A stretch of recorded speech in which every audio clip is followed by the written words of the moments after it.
আন্তৰিক স্বাগতম জনাইছো ফেক্টৰীৰ অন এটা ভিডিঅ'লৈ। আজি এই ভিডিঅ'টোৰ জৰিয়তে গুৰুত্বপূৰ্ণ খবৰ দিবলৈ যত্ন কৰিম, যেটো শিক্ষামন্ত্ৰীয়ে ঘোষণা কৰা এটা গুৰুত্বপূৰ্ণ খবৰ।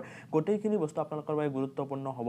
এই বিশেষ ভিডিঅ'টো বিদ্যালয় প্ৰাধিকৰণৰ লগত জড়িত, তো আপোনালোকে ভিডিঅ'টো প্ৰথমৰ পৰা শেষলৈকে চাব। ইয়াতে আপোনালোকে দেখিবলৈ পাইছে এইখন শিক্ষামন্ত্ৰী ডাঙৰীয়াৰ আপোনালোকৰ ফেচবুক পেজ, আৰু এই ফেচবুক পেজৰ জৰিয়তে গোটেইখিনি কথা জনাবলৈ যত্ন কৰিছে। আমি গোটেইখিনি কথা আলোচনা কৰিম, আপোনালোকে ভিডিঅ'টো প্ৰথমৰ পৰা শেষলৈকে চাব। ইয়াতে আপোনালোকে দেখিবলৈ পাইছে আপোনালোকে শিক্ষামন্ত্ৰীৰ আপোনালোকৰ ফেচবুক পেজত গৈ এই যেটো পোষ্ট এইটো আপোনালোকে চেক কৰি চাব পাৰে। ইয়াতে কোৱা হৈছে head A detail discussion with the higher education and school education department on legacy issue related to the provincialization of educational institutions.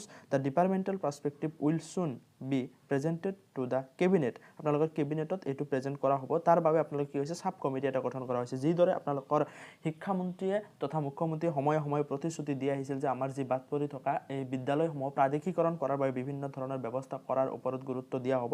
তো সেই মৰ্মে আজি আপোনালোকে এটা দেখিবলৈ পাইছে শিক্ষামন্ত্ৰী ডাঙৰীয়াৰ ফেচবুক পেজ যোগে, তথা আপোনালোকে এই ফটোখন চাই গমে পাইছে এটা। আৰু এই ডিসকাশনৰ ওপৰত ভিত্তি কৰি আমি এটা কথা ক'ব পাৰো যে আপোনালোকৰ যিখিনি বিদ্যালয় প্ৰাধিকৰণৰ পৰা বঞ্চিত হৈ আছে সেই বিদ্যালয়সমূহৰ বাবে ভাল খবৰ আহিছে।